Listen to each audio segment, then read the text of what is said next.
I mean, I like you and all, but I'm pretty sure you're not qualified to work with my team. I'm sorry. But that was Well, harsh. qualified to do dentistry, so I feel like there is a good like give and take here. The one thing I wanted to ask, which kind of goes into that world of, with AI and before that automation, well, nowadays AI, what are your thoughts on how this is currently impacting? And we've asked this a few times, Dr. Milad Masood. We've asked this several times of what are your thoughts, personal, professional, in terms of how things are changing, not 10 years, but let's talk about the next 2 to 5 years, especially with tech like automation and AI. So I'm a huge fan of what I am seeing right now and in the short-term future. I don't even think it's going to take 2 years. What we're seeing right now and the demand that I'm observing, we've had so many friends come in from the medical space into dentistry, and especially revenue cycle leaders that have come in and they look around and like, what is going on around here?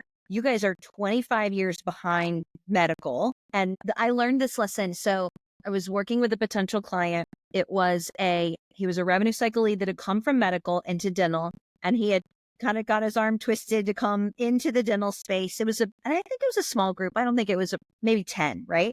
10 locations. And so I'm getting to know and I'm asking him some questions like I always do. So you're planning on switching to a practice management cloud-based system. Are you planning your revenue cycle lead? Are you planning to centralize or keep a decentralized approach to RCM? He looked at me like I was crazy. He's like, neither. I'm going to automate the whole thing. And I just smiled and said, really? That is a fantastic idea. How are you going to do that? And then he goes off and starts naming off all these companies. And frankly, none of them are there. And I'm not shooting at anyone. They're just not there in dentistry that we can automate the entire RCM process in our field. It just is software we don't have that functionality today. And so I felt like I had to kind of tell him I was kind of trying to dance around it a little bit because you never want to be the one that is the bearer of bad news.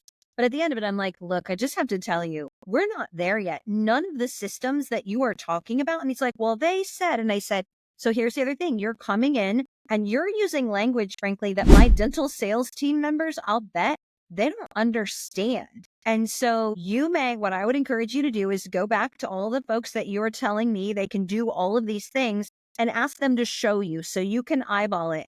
He came back to me not even 10 days later and he's like, you were right. We can't do any of these things. And I'm like, it's okay. It's coming.